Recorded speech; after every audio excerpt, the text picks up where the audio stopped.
आइए दोस्तों, आज की क्लास में मैं अभिषेक त्रिपाठी माँ एकेडमी लखनऊ के तरफ से आपका हार्दिक स्वागत करता हूं।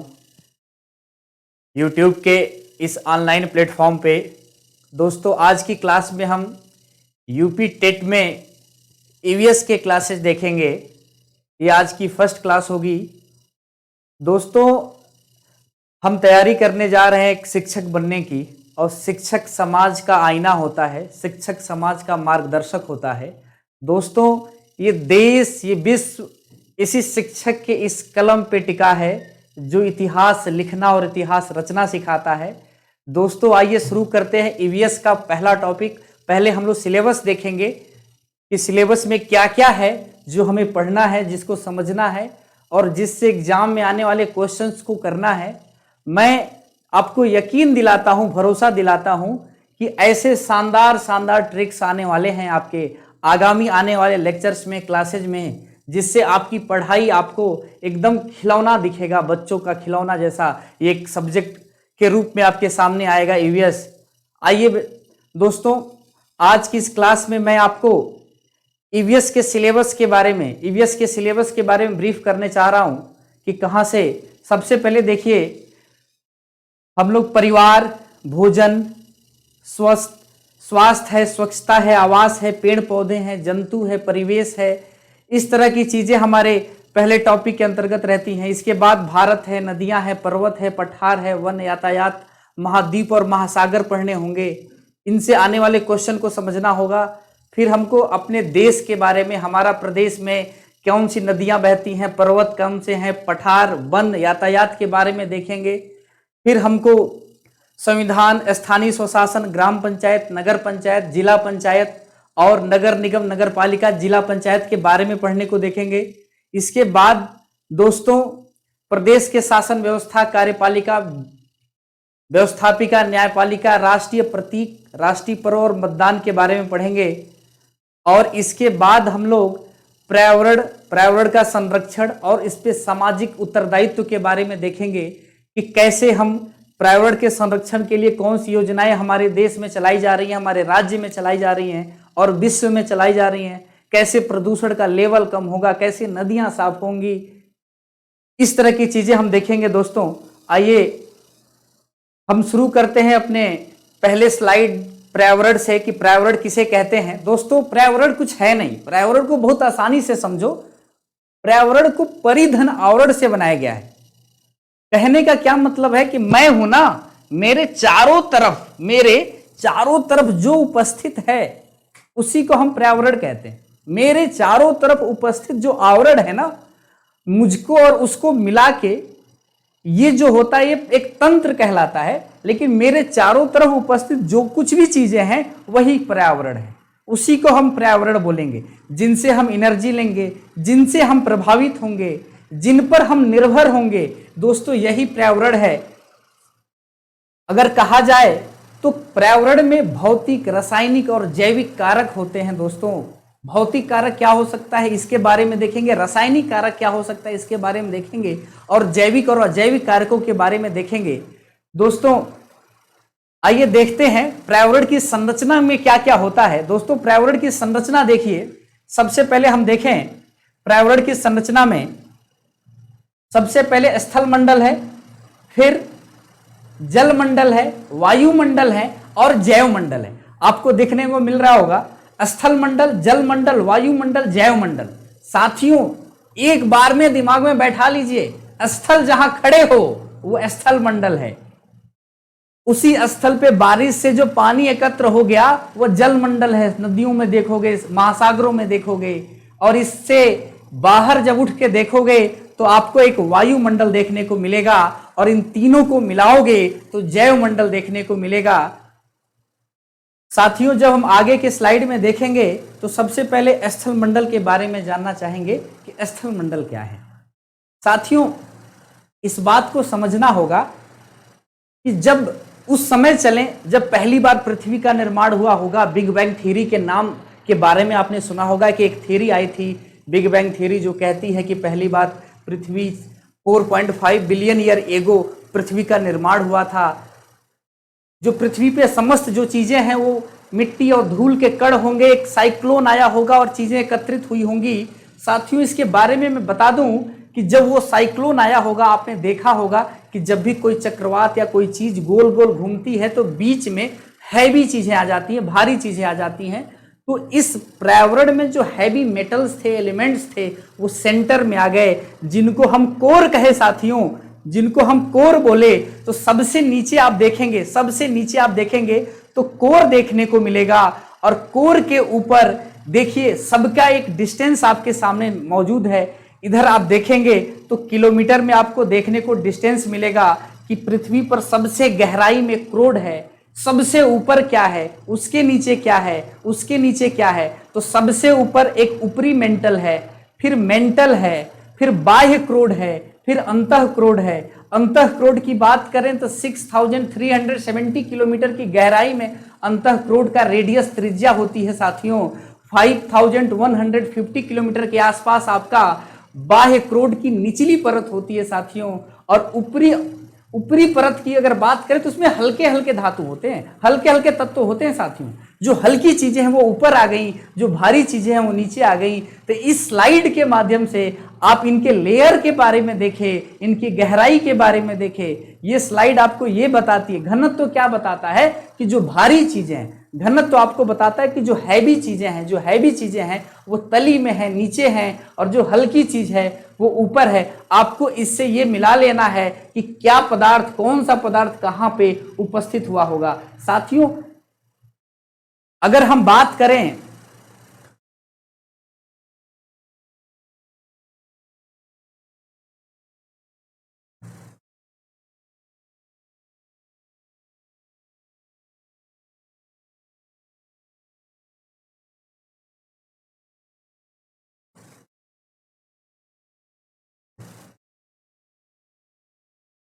साथियों, ये पृथ्वी की आंतरिक संरचना के बारे में हम देख रहे हैं कि पृथ्वी की आंतरिक संरचना कैसी है। ऊपरी मेंटल है। एक मिनट साथियों, बस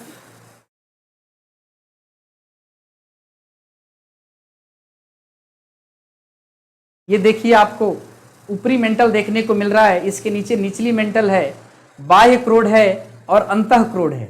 साथियों ऊपर मेंटल है और इन सबसे ऊपर एक क्रस्ट देखने को मिल रहा है, ऊपरी परत देखने को मिल रही है साथियों।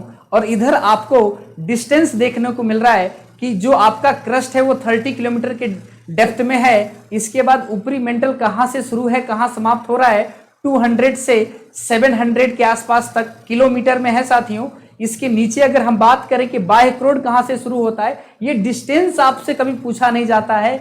आपसे ये पूछा जाएगा कि क्रोड में क्या पाया जाएगा, ऊपरी मेंटल में क्या पाया जाएगा, क्रस्ट में क्या पाया जाएगा। तो जो सबसे हल्की चीजें होंगी वो ऊपर पाई जाएंगी, जो हैवी चीजें होंगी वो नीचे पाई जाएंगी। आपसे ये जरूर पूछा जा सकता है कि अर्थ का डायमीटर क्या है, पृथ्वी का रेडियस क्या है। साथियों अगर बात करें हम पृथ्वी के रेडियस के बारे में, मैं पेन का कलर चेंज कर लेता हूं जिससे आपको थोड़ी सी विजिबिलिटी और अच्छी हो जाए। अगर आप इंजॉय कर रहे हो इन चीजों को तो देखिए कि जो अर्थ का रेडियस होता है साथियों वो 6370 किलोमीटर के आसपास अर्थ का रेडियस होता है। 6000 के आसपास याद रखना है। ये अंक ऐसा है साथियों, 7000 सूरज का टेम्परेचर होता है क्रोड का, तो उससे 1000 के आसपास नीचे आएंगे तो आपको ये पता चलेगा कि पृथ्वी की रेडियस कहाँ पे पाई जाती है। साथियों जब आगे हम चलें जल मंडल के बारे में, तो आप जानते हैं कि पृथ्वी पर जब पृथ्वी का निर्माण हो गया तो सबसे पहले 4 चीजें पाई गई थी। सबसे पहले 4 चीजें, 4 एलिमेंट पाए गए थे जिनका नाम था कार्बन, हाइड्रोजन, नाइट्रोजन, चांस। अगर आपको ध्यान देना हो तो चांस कहते थे उसको। चांस मतलब कार्बन, हाइड्रोजन, नाइट्रोजन और sulphur. Carbon, hydrogen, oxygen, nitrogen, sulphur, ये सबसे शुरुआत, ये आपको एक ऐसे एलिमेंट है साथियों, ये ऐसे एलिमेंट हैं कार्बन, हाइड्रोजन, चांस याद रखना है आपको, carbon, hydrogen, nitrogen, sulphur, chance. तो सबसे पहले आपका जो एलिमेंट आया था वो कार्बन था। कार्बन के अलावा जो आया था, कार्बन के अलावा जो आया हुआ था उसके बारे में साथियों अगर हम बात करें तो कार्बन आया होगा, हाइड्रोजन आया था और ऑक्सीजन आया था। तो 2 चीजें पाई जा रही थी। एक वाटर वेपर पाया जा रहा था। वाटर वेपर, आप देखें ध्यान से, एक वाटर वेपर पाया जा रहा था। तो ये जो वाटर वेपर था, यही जब अर्थ का टेम्परेचर ज़्यादा रहा होगा, अर्थ का टेम्परेचर ज़्यादा रहा होगा, तो ये वेपर के वाष्प के फॉर्म में रहा होगा। साथियों, ये वाष्प के रूप में रहा होगा, तो पृथ्वी पे लाखों साल बारिश हुई और बारिश के बाद ये महासागर बने, नदियाँ बनी, समुद्र बने और इस तरह की चीज़ों का निर्माण हुआ। साथियों, तो जलमंडल की बात करें तो महासागर में साथियों जो जल होता है वो टोटल जल का 70% साथियों महासागर में पाया जाता है। अगर हम बात करें तो महासागर में लगभग 70% जल पाया जाता है। जो पृथ्वी पे उपस्थित है उसका 70% महासागर में है। इसके अलावा आप जानते हैं कि समुद्र में है, झील में है, नदियों में है, इसके अलावा महासागरों में है। तो अगर हम बात कर रहे हैं तो 97% जो वाटर है, 97% जो वाटर है, जल है, वो महासागर में पाया जाता है। और ये खारा पानी है साथियों। खारे पानी को हम पीने के योग्य नहीं समझते हैं, उसको पिया नहीं जा सकता है, उससे नमक निकालते हैं, उसमें बहुत सारे तरह के साल्ट होते हैं, चट्टानें पाई जाती हैं साथियों। और हम ऐसी टेक्निक की तरफ हैं या खोज में हैं जिससे हम खारे पानी से साफ पानी को बनाया जा सके। वो टेक्निक, उस तकनीक या उस खोज को तभी हम सर्वसुलभ मानते हैं जब वो कम खर्चे में हो और उसका लागत कम हो साथियों। तो अगर हम कहें आपसे तो पृथ्वी पर पानी बहुत ज्यादा है, 97% महासागर में पानी है, लेकिन वो हमारे पीने के योग्य नहीं। अगर प्यास लगा हो, समुद्र के किनारे हम बैठे हों तो उस पानी को हम पी नहीं सकते हैं। हमको पीना है तो हमको जमीन खोद के, जमीन का सीना चीर के नीचे से निकालना होगा, जिसको हम भूगर्भ जल कहते हैं, ग्रेविटेशनल वाटर कहते हैं। तो जो भूगर्भ जल है साथियों, अगर इसके बारे में बात करें तो इसका परसेंटेज 1.6 के आसपास होता है। तो अगर हम कैलकुलेशन करें आपके साथ तो 97% जल जो है वो महासागर में है और लगभग 1.6% जो जल है, 1.6 जो है वो भूगर्भ में है और 0.01% बादलों के रूप में ऊपर विद्यमान है। साथियों, इसको जोड़ेंगे तो 98.6 हुआ। तो बाकी जो बच रहा है वो आपको नदियों के रूप में, वो आपको अंटार्कटिक पे बर्फ के रूप में, बर्फीले चट्टानों के रूप में मौजूद है साथियों। ये पानी हमारे पीने योग्य है। तो आपको यहां से एक क्वेश्चन देखने को मिल जाता है कि महासागर में कितना प्रतिशत जल है, नदियों में कितना प्रतिशत जल है, भूगर्भ में कितना प्रतिशत जल है। तो आपको याद रखना है 97% महासागर में है, 1.6% भूगर्भ में है, 1.6% जो जल है वो भूगर्भ में है और लगभग 1.4 के आसपास जो जल है वो नदियों के रूप में है, वो बर्फ के रूप में मौजूद है साथियों। आइए वायुमंडल के रूप में चलते हैं। एक इंटरेस्टेड टॉपिक होता है कि ये जो आप देखते हैं, जब आप ऊपर देखते हैं तो आपको बादल देखने को मिलता है। कभी आप नॉर्थ ईस्ट के तरफ जाएं या पहाड़ों पे जाएं तो ऐसा होता है कि आपके आसपास बादल होते हैं, लोग छूने की कोशिश करते हैं। उसी बादलों की बात करें या आप सो के ऊपर हवा में देखते हैं तो सोचते हैं ऊपर क्या होगा। कभी आपने देखा होगा हीलियम से भरा हुआ गुब्बारा किसी बच्चे के हाथ से छूट जाता है तो आप सोचते होंगे ये उड़ के कहाँ जाता होगा। तो बिग बैंग थ्योरी इसके बारे में भी बताती है। क्या बताती है? वो ये बताती है कि जो हल्की चीजें थी वो बाहर रह गई, जो हैवी चीजें थी वो अंदर रह गई। तो जो भारी चीजें हैं वो ऊपर की परत को रखी थी, जो हल्की चीजें थी वो ऊपर की परत को रखी थी। तो अगर आपने आवर सारणी को पढ़ा हो तो आपको पता होगा कि सबसे हल्का तत्व कौन सा है साथियों। तो हाइड्रोजन जो है वो सबसे हल्का तत्व है। तो हल्का तत्व जो होगा वो सबसे ऊपर की परत में होगा, उसके बाद से हीलियम गैस होगी, उसके बाद से दूसरी गैस होंगी। तो बच्चों के हाथ से जो गुब्बारा छूटता है वो अंतरिक्ष में नहीं जाता है, वो वहां तक जाता है जो उसके अंदर गैस भरी हुई है। वो गैस जहां पे बाहर पाई जाएगी, समान दाब जहां पे मौजूद होगा, वहां तक वो गुब्बारा पहुंचेगा। तो हम बांटते हैं वायुमंडल को मेरे साथियों कि सबसे नीचे जहां आप खड़े होते हैं उसके ठीक ऊपर कौन सा मंडल है, तो उसको ट्रोपोस्फियर कहते हैं, क्षोभ मंडल कहते हैं। हम जहां खड़े हैं इसके चारों ओर जो मंडल मौजूद है इसको हम ट्रोपोस्फियर कहते हैं साथियों। इसको हम क्षोभ मंडल के नाम से जानते हैं। आपको ये याद रखना होगा कि ट्रोपोस्फियर के जस्ट ऊपर ट्रोपोस्फेयर के जस्ट ऊपर कौन सा मंडल है? तो स्ट्रेटोस्फेयर है। ट्रोपोस्फेयर के जस्ट ऊपर कौन सा मंडल है मेरे साथियों? तो स्ट्रेटोस्फेयर है, जिसको हम समताप मंडल कहते हैं। तो इसके जस्ट ऊपर स्ट्रेटोस्फेयर है, इसके ऊपर मीजोस्फेयर है, फिर थर्मोस्फेयर है और एक्सोस्फेयर है। इसको आपको याद रखना है। कैसे याद करेंगे? तो देखिए, टी के बाद एस आया, एस के बाद एम आया, एम के बाद फिर टी आया और फिर ई आया।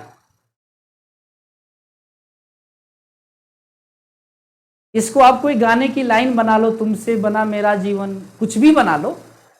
TCM, ट्रेन से मिले तुमसे, या जो भी बनाओ, ई से इसे कर लो।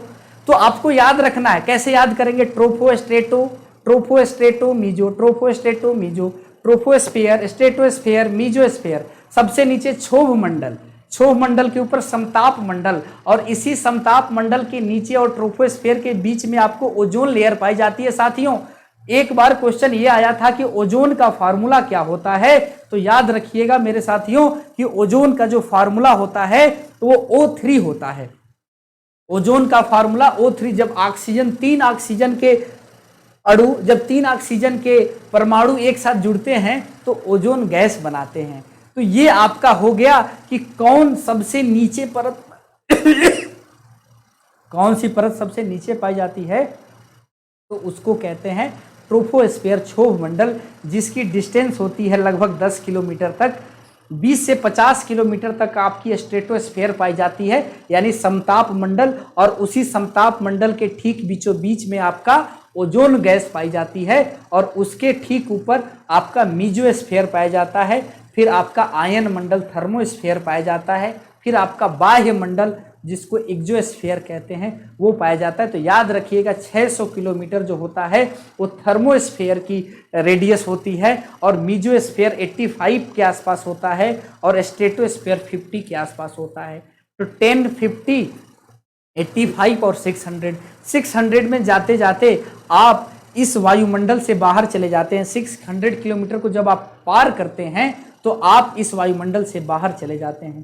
कभी कभी क्वेश्चन पूछा जाता है कि ये बताइए कि इस वायुमंडल में सबसे अधिक कौन सी गैस है। बहुत बचपन में बच्चों से सवाल पूछा जाता था, ये सबको याद है, नाइट्रोजन गैस पाई जाती है। इसके बाद कौन सी गैस होती है, तो ये भी याद होता है, ऑक्सीजन गैस होती है। 20.99 आपको देखने को मिल रहा होगा, स्क्रीन पे ये भी लिखा हुआ है। इसके बाद आप देख रहे हैं तो आर्गन गैस पाई जाती है। मेरे साथियों, एक बात बताओ, लोग पूछते हैं कभी कभी क्वेश्चन अगर ऐसा आ जाता है कि आप सांस में कौन सी गैस लेते हैं, तो अगर हम आपसे कहें कि सबसे अधिक गैस जो मौजूद है वो नाइट्रोजन मौजूद है, तो आपसे कोई कहे कि सबसे अधिक अगर पृथ्वी पे नाइट्रोजन मौजूद है, तो आप कह रहे हैं कि सांस लेने में ऑक्सीजन लेते हैं, तो क्या इस नोजल नॉस्ट्रिल पे, नासिका छिद्र पे कोई ऐसा ऑपरेटस या युक्ति लगी है क्या कि इस वायुमंडल में से वो केवल ऑक्सीजन गैस ले लेता है, नाइट्रोजन गैस नहीं लेता है? इसको कैसे सोचोगे, क्या होता होगा, क्यों हम ऑक्सीजन गैस को ही सांस में लेते हैं? तो याद रखना, यहां भी बिग बैंग थ्योरी मदद करती है। नाइट्रोजन गैस, साथियों, अगर नाइट्रोजन गैस के बारे में बात करें तो नाइट्रोजन गैस का जो वेट होता है, नाइट्रोजन गैस का जो वेट होता है वो 28 ग्राम, 28 यूनिट होता है। साथियों, नाइट्रोजन गैस का जो वेट होता है वो 28 के आसपास होता है, 28 यूनिट होती है। लेकिन ऑक्सीजन का जो वेट होता है वो 32 होता है। तो 32 यूनिट हैवी है नाइट्रोजन से। तो इस पृथ्वी के चारों ओर हैवी गैस ऑक्सीजन पहले आवरण बनाता है, उसके ठीक ऊपर नाइट्रोजन गैस बनाता है। तो हम जहां खड़े होते हैं वो ऑक्सीजन के क्षेत्र में होते हैं, इसीलिए हम जब भी सांस लेते हैं तो ऑक्सीजन गैस ही सांस लेते हैं। इस नॉस्ट्रिल पे, इस नासिका पे कोई भी इस तरह का ऑपरेटस नहीं लगा है जिससे हम ऑक्सीजन को ही अपने अंदर इनहेल करते हैं। हमारे भौतिक परिस्थिति ऐसी बनी कि ऑक्सीजन हैवी हो गया और नीचे चला गया, नाइट्रोजन हल्का होकर ऊपर चला गया और हम ऑक्सीजन को सांस के रूप में लेने लगे। तो याद रखिएगा, इस वायुमंडल में सबसे अधिक पाए जाने वाली जो गैस है वो नाइट्रोजन है, और नाइट्रोजन के बाद जो पाई जाती है वो ऑक्सीजन है। ऑक्सीजन के बाद आर्गन, फिर कार्बन डाइऑक्साइड और फिर हाइड्रोजन। ये 5 लाइन तो आपको याद रखना है, nitrogen, oxygen, argon, carbon dioxide और हाइड्रोजन। आर्गन थोड़ा सा मुश्किल है याद करना, लेकिन 3rd स्थान आर्गन का है, फिर कार्बन डाइऑक्साइड का है और फिर हाइड्रोजन का है मेरे साथियों। इसके बाद अगर जैव मंडल की बात करें तो जहां पे आपने जो 3 मंडल पढ़े, कौन कौन से आपने पढ़ा? स्थल मंडल, जहां पे भूमि पाया जाता है, भूभाग जहां पे पठार, पर्वत, ये सारी चीजें पाई जाती हैं। स्थल मंडल के साथ साथ वायुमंडल और जन मंडल, जहां पे ये तीनों एक साथ मिलते हैं, उसी को हम जैव मंडल कहते हैं। और जैव मंडल में मात्र 2 तरह के घटक होते हैं मेरे साथियों, एक जैविक घटक होते हैं और एक अजैविक घटक होते हैं। जैविक घटक किसे कहते हैं? तो जैविक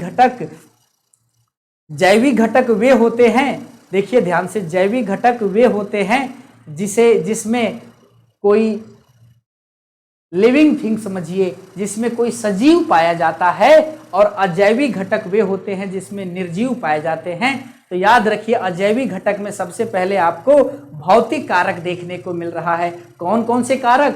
तापमान देखने को मिला, आर्द्रता देखने को मिली, प्रकाश देखने को मिला, वायुमंडलीय दाब देखने को मिला।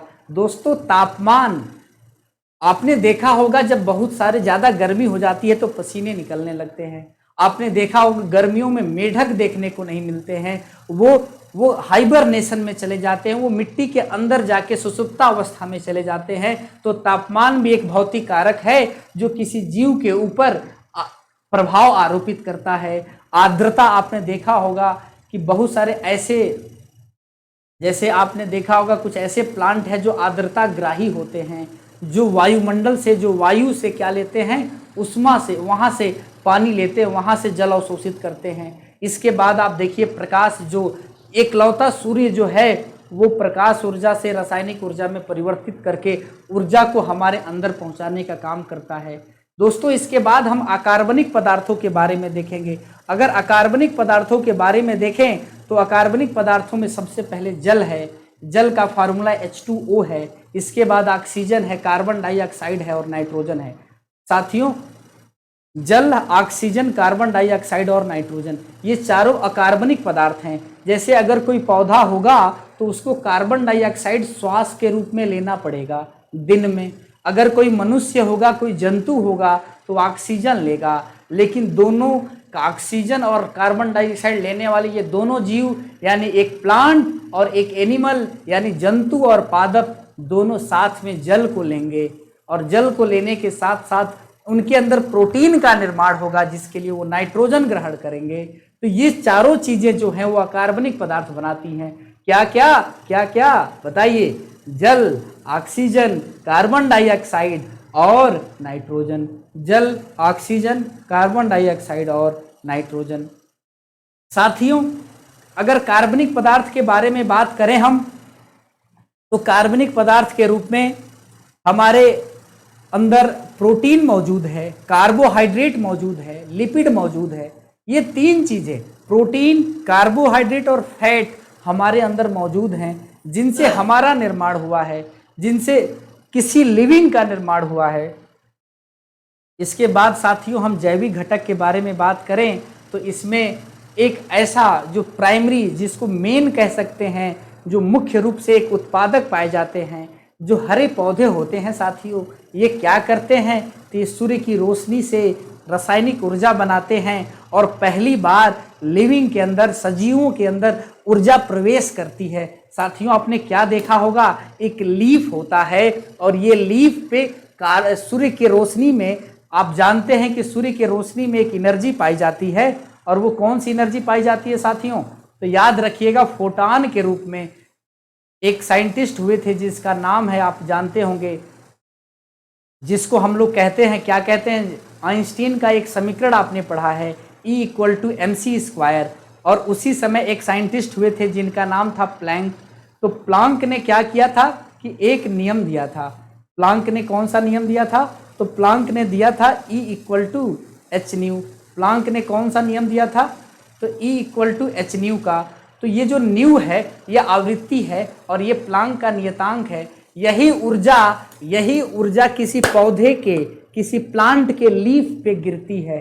कौन सी ऊर्जा गिरती है? तो फोटान के रूप में ऊर्जा गिरती है। एक बार क्वेश्चन आपको देखने को मिला होगा, अगर आप प्रीवियस ईयर के पेपर देख रहे होंगे, तो पौधे को प्रकाश ऊर्जा किस रूप में मिलती है? तो साथियों फोटान के रूप में मिलती है। फोटान याद रखना है, फोटान, और वो ऊर्जा पैकेट के रूप में होती है और उसको E equal to h nu से कैलकुलेट करते हैं मेरे साथियों। तो याद रखिएगा E equal to h nu एक जो आप कहते हैं कि फोटान ऊर्जा जो होती है वो पौधों को मिलती है, लीफ को मिलती है, और उसको अवशोषित कौन करता है? तो क्लोरोफिल अवशोषित करता है। याद रखिएगा ये क्लोरोफिल का पिगमेंट है और इस क्लोरोफिल के पिगमेंट पे चारों ओर एसेसरी पिगमेंट पाए जाते हैं, सहायक कोशिकाएं पाई जाती हैं। वो क्या करती हैं? प्रकाश के ऊर्जा को अवशोषित करती हैं मेरे साथियों, और अवशोषित करके अंदर भेजती हैं जहां पे क्लोरोफिल का मेन पिगमेंट पाया जाता है और जो वाटर को तोड़ देता है। तो याद रखिएगा यहाँ पे कहानी बनती है, क्या बनती है कि कभी कभी ऐसा क्वेश्चन आ जाता है, ऐसा क्वेश्चन आता है, तो आपको याद होगा कि कभी कभी ऐसा क्वेश्चन बनता है कि जो पौधे ऑक्सीजन गैस मुक्त करते हैं, जो पौधे ऑक्सीजन गैस मुक्त करते हैं वो कहाँ से निकलता है? क्या वो कार्बन डाइऑक्साइड से निकलता है या वो वाटर से निकलता है? तो याद रखना साथियों कि जो ऑक्सीजन गैस सांस में हम लेते हैं, जो ऑक्सीजन गैस एक पौधा निकालता है, वो जल से निकलता है। जोसेफ प्रिस्टले का इस पर एक एक्सपेरिमेंट है मेरे साथियों। जोसेफ प्रिस्टले ने बताया था कि जल से ही ऑक्सीजन गैस निकलती है, जल से ही ऑक्सीजन गैस निकलती है। कार्बन डाइऑक्साइड जो होती है ये ग्लूकोज के रूप में क्या हो जाती है? अपचयित हो जाती है। ये ग्लूकोज के रूप में, आपने ग्लूकोज का फार्मूला याद किया होगा C6H12O6, तो ये ग्लूकोज के रूप में अपचयित हो जाती है साथियों। तो आपने देखा कि सबसे पहले उत्पादक में आपने क्या देखा कि जो उत्पादक होते हैं वो क्या करते हैं मेरे साथियों? तो उत्पादक क्या करते हैं? तो जो उत्पादक होते हैं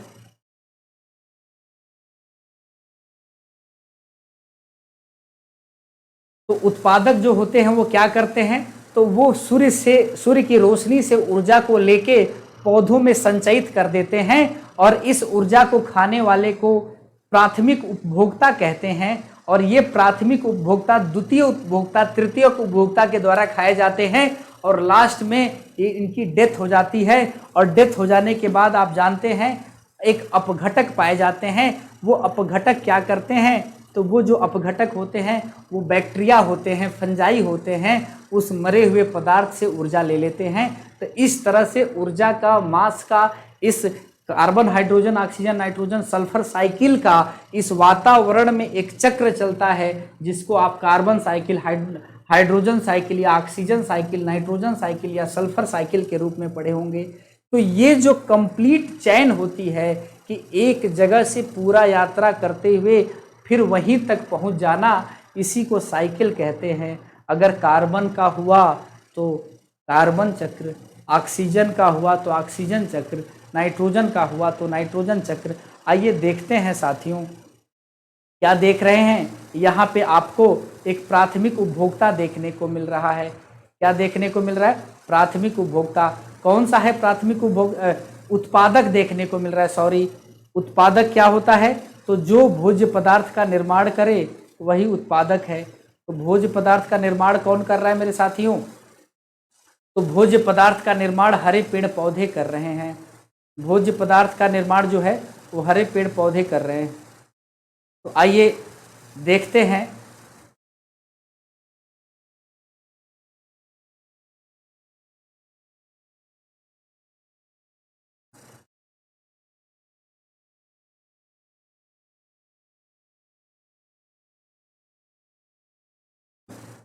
तो यहाँ देखिए कि सबसे पहले हरे पेड़ पौधों ने क्या किया? तो हरे पेड़ पौधों ने आप देखेंगे तो सूर्य की रोशनी से, सूर्य की रोशनी से क्या किया, ऊर्जा को अपने अंदर लाया और इस ऊर्जा को आप देख रहे हैं कि अपने भोज्य पदार्थ बनाए, कार्बोहाइड्रेट के रूप में प्रकाश संश्लेषण की प्रक्रिया से खाना बनाए और इस भोजन बनाने के बाद आप जानते हैं ग्रासहोपर खा लिया, या आप जानते हैं कि खरगोश खा लिया, या इसी अन्न जो अनाज पैदा हुआ उसको चूहा खा लिया। तो आपने देखा एक भोजन, एक ऊर्जा जो सूर्य की रोशनी से आई थी, जो सूर्य की रोशनी से आई थी, वो पहले पौधों में गई, पौधों के बाद टिड्डे में गई, खरगोश में गई, चूहे में गई, और वही चूहे से आप देख रहे हैं कि चूहे को सांप ने खा लिया, या खरगोश को बाज ने खा लिया, या खरगोश को किसी दूसरे बड़े जानवर ने खा लिया, या इनमें से कोई भी दूसरे के द्वारा खा लिया गया और वो उसकी डेथ हो गई, पारंपरिक मौत, मर गया। तो उसके बाद से जो आपके बैक्टीरिया हैं, फंजाई हैं, इस तरह की जो चीज़ें हैं जो उनसे उनका अपरदन कर देते हैं, जिसको हम कहते हैं मृतोपजीवी, मरे हुए पदार्थों से जो अपना भोजन ग्रहण करते हैं वो मृतोपजीवी कहलाते हैं। ये क्या कर देते हैं, ये अपरदन करने के बाद उससे अपनी ऊर्जा ले लेते हैं। तो आप इसी को खाद्य श्रृंखला कहते हैं मेरे साथियों।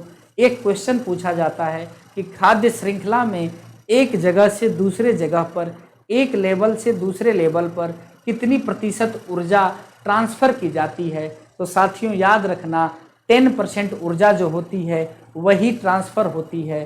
10% ऊर्जा जो होती है वही एक स्तर से इसी ऊर्जा का क्या किया जाता है, ट्रांसफ़र किया जाता है। ऊर्जा का स्थानांतरण कितना होता है?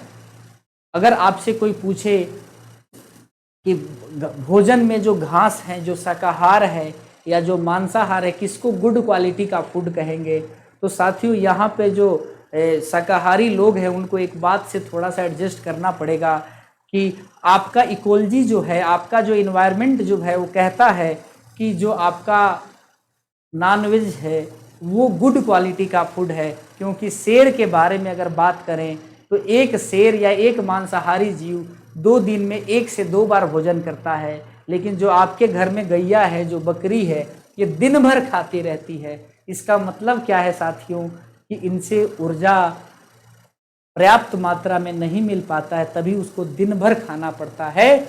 और वो जो मांसाहारी जीव है एक बार खाने पे उसके ऊर्जा का जो भी उसको ऊर्जा की रिक्वायरमेंट है, ज़रूरत है, उसको हो जा रही है, पूर्ण हो जा रही है। तो गुड क्वालिटी का फूड इस संदर्भ में मैंने बात कहा। अब इसके अलावा इसको अन्यथा में नहीं लेंगे। 10% जो भोज्य पदार्थ होते हैं, 10% ऊर्जा जो होती है एक जगह से दूसरे जगह ट्रांसफ़र की जाती है। मैं एक और बात बता दूं, आपको ध्यान में रखना है, उसके बाद मैं आपको पिरामिड पढ़ाऊंगा। एक और बात ध्यान रखना है कि सबसे नीचे जो है उसको हम कहते हैं, जैसे आपने देखा, आपने क्या देखा कि ये जो आप देख रहे हैं, जो आपका पेड़ पौधे हैं, जो पादप है, इसी को उत्पादक कहते हैं, इसी को उत्पादक कहते हैं। पेड़ पौधों के द्वारा जो भोजन दूसरे के द्वारा खाया जा रहा है इसको आप उपभोक्ता कहते हैं। ये प्राथमिक उपभोक्ता है। अगर ये दूसरे के द्वारा खाया जा रहा है तो ये द्वितीयक उपभोक्ता है। मेरे साथियों याद रखिएगा कि प्राथमिक उत्पादक के बाद जो आपका द्वितीयक उत्पादक है वो प्राथमिक उपभोक्ता है। जो द्वितीयक उत्पादक है वो प्राथमिक उपभोक्ता है, और जो सबसे टॉप पे बैठा हुआ है उसको सर्वोच्च उपभोक्ता के नाम से जानते हैं। तो जो आपका द्वितीयक उत्पादक है वो प्राथमिक उपभोक्ता है। जो तृतीयक उत्पादक है, जैसे गिरगिट है या कुछ और जानवर है, वो आपका द्वितीयक उपभोक्ता जो है वो तृतीयक उत्पादक है। ऐसे ही जो उत्पादक होते हैं वो उपभोक्ता से उनकी एक संख्या ज़्यादा होती है, क्योंकि सबसे पहले प्राथमिक उत्पादक आ जाता है। प्राथमिक उपभोक्ता प्राथमिक उत्पादक के बाद आते हैं, इसीलिए उत्पादक की संख्या हमेशा एक बढ़ा के याद रखिएगा। साथियों कभी कभी पिरामिड के बारे में बात करता है, आपने देखा होगा एक इस तरह से क्वेश्चन अक्सर पूछा जाता है। क्या पूछा जाता है कि एक पिरामिड है और पिरामिड कैसा है, तो याद रखिए आपने पढ़ा है, क्या पढ़ा है, आप ऐसे पिरामिड के बारे में जानते हैं। ये पिरामिड को समझते हैं हम लोग। इसमें जो बेस है उसका एरिया ज़्यादा है उसके बाद वाले का एरिया उससे कम है और सबसे ऊपर वाले का एरिया दोस्तों उससे भी कम है। तो जो चीज़ें सबसे नीचे पाई जा रही हैं उनकी संख्या ज़्यादा है, जो ऊपर पाई जा रही है उसकी संख्या कम है। अगर इसी पिरामिड के माध्यम से अगर हम किसी चीज़ को प्रदर्शित कर रहे हैं तो उसको उसका पिरामिड कहते हैं। जैसे आप संख्या को प्रदर्शित कर रहे हैं तो उसको नंबर पिरामिड के नाम से जानते हैं। साथियों, अगर उसका जैव द्रव्यमान के बारे में बात कर रहे हैं तो उसको बायोमास पिरामिड कहते हैं। साथियों, अगर ऊर्जा के बारे में बात कर रहे हैं तो उसको ऊर्जा पिरामिड कहते हैं। साथियों, पिरामिड 3 प्रकार का होता है। आप नंबर पिरामिड, बायोमास यानी आप देख रहे हैं संख्या, बायोमास और ऊर्जा पिरामिड। तो अगर हम आगे बात करें साथियों, तो जैसे ऊर्जा का पिरामिड हमेशा आप देखेंगे, ऊर्जा का पिरामिड हमेशा सीधा होता है। साथियों, ऊर्जा का पिरामिड आप हमेशा देखेंगे 2 तरह के पिरामिड होते हैं, एक सीधा संख्या पिरामिड होता है और एक उल्टा संख्या पिरामिड होता है। तो जो ऊर्जा का पिरामिड पाया जाता है वो हमेशा सीधा पाया जाता है। और बाकी आप देखेंगे अन्य पदार्थों के, अन्य चीज़ों के बारे में देखेंगे, हम आगे बात करेंगे कि कौन सा पिरामिड सीधा है और कौन सा पिरामिड उल्टा है। तो देखिए आपके सामने ये 2 स्लाइड, 2 चीज़ें लगी हैं। जैसे आप देख रहे हैं कि बायोमास का स्लाइड जो आप देख रहे हैं कि जिसमें अगर आप बात करें हर्बीओर का मतलब क्या है। कभी अगर ऐसा सवाल आ जाता है कि उत्पादक को कोई शाकाहारी जीव खा रहा है और उस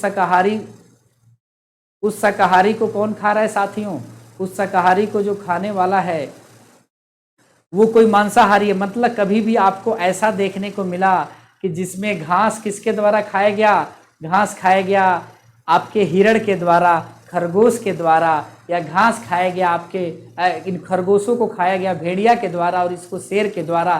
तो ये जो पिरामिड है, घास का वेट कम होता है, खरगोश का वेट उस घास के वेट से ज़्यादा होता है और उस भेड़िया का वेट, उस सियार का वेट उससे भी ज़्यादा है और शेर का वेट उससे भी ज़्यादा है। तो ये जो आपको पिरामिड देखने को मिल रहा है ये सीधा पिरामिड है मेरे साथियों। अगर हम बात करें दूसरे पिरामिड की बात करें तो इस पिरामिड में देखिए, ये पिरामिड पैरासाइट का है। पैरासाइट परजीवी कहलाते हैं जो हमारे ऊपर, हमारे शरीर में या किसी जीव के ऊपर रहते हैं। तो देखिए आप कि एक उत्पादक है, एक पौधा है और इस पौधे के ऊपर कौन निर्भर है, तो शाकाहारी जीव निर्भर हैं जो उससे दाना लेते हैं, उससे सीड लेते हैं, उससे बीज लेते हैं। और उस चिड़ियों के ऊपर आप देखे होंगे कि छोटे छोटे परजीवी हैं और उस परजीवी के ऊपर भी छोटे छोटे और माइक्रो लेवल पे और छोटे परजीवी हैं। तो ये एक उल्टा पिरामिड आपको देखने को मिला। तो याद रखिएगा कि परजीवी का पिरामिड हमेशा उल्टा होता है। और जो आप देख रहे होंगे कि जो पिरामिड एक आपका कहते हैं कि घास, हिरण, सियार और शेर का है वो हमेशा सीधा होता है मेरे साथियों। ऊर्जा का पिरामिड मैंने बताया है कि हमेशा सीधा होता है। ये बात आपको याद रखना है कि ऊर्जा का पिरामिड हमेशा कैसा होता है। ऊर्जा का पिरामिड मेरे साथियों हमेशा सीधा पाया जाता है। ऊर्जा का पिरामिड मेरे साथियों हमेशा सीधा होता है, इस बात को याद रखिएगा। ऊर्जा का सीधा होता है, बायोमास का सीधा और उल्टा दोनों होता है। बायोमास जब भी आए तो आप हमेशा लगाइएगा सीधा होता है, लेकिन जब परजीवी पूछते तो आपको लगा देना है कि उल्टा होता है मेरे साथियों। अगर इसके आगे चले हम लोग तो याद रखिएगा कि आज की क्लास को मैं यही समाप्त करता हूं कि आपको मैंने पिरामिड पढ़ाए। आज के क्लास के बारे में अगर हम बात करें तो एक जनरल क्लास थी जिससे आप 3 से 4 से 5 क्वेश्चन कर सकते हैं, देख सकते हैं। लगभग 20 से 25 क्वेश्चन आपको आए हुए देखने को मिलेंगे। आपको क्या देखने को मिलेगा कि पृथ्वी पे कौन कौन सी लेयर पाई जाती है। आपको जलमंडल, वायुमंडल और स्थल मंडल के बारे में पढ़ने को मिला। आपको वायुमंडल के लेयर पढ़ने को मिला। आपको जल मंडल के बारे में जानने को मिला, कितना प्रतिशत पानी नदियों में है, कितना खारा है, कितना पहाड़ पे है, कितना भूगर्भ में है मेरे साथियों। इसके अलावा आपने मिट्टी के लेयर के बारे में देखा, जैव मंडल के बारे में देखा, घटक देखा, जैविक देखा, कार्बनिक और भौतिक कारक देखा। भौतिक में आपने तापमान देखा, आर्द्रता देखा, प्रकाश देखा। अकार्बनिक में जल, ऑक्सीजन देखा। आपने कार्बन डाइऑक्साइड देखा, आपने नाइट्रोजन देखा मेरे साथियों। कार्बनिक पदार्थ में आप कार्बोहाइड्रेट देखे। लिपिड देखे। इस तरह से आपने इसके बाद खाद्य श्रृंखला पढ़ी। दोस्तों आज के क्लास को हम यही समाप्त करते हैं और उम्मीद करते हैं कि आप और मेरा ये रिश्ता ऐसे जारी रहेगा, तब तक जारी रहेगा जब तक हम भी एक प्रण लेके आए हैं कि आपका जब तक सिलेक्शन ना करा दें तब तक हम दोनों का रिश्ता यूं ही इस ऑनलाइन प्लेटफॉर्म पे चलता रहेगा। जय हिंद साथियों, धन्यवाद।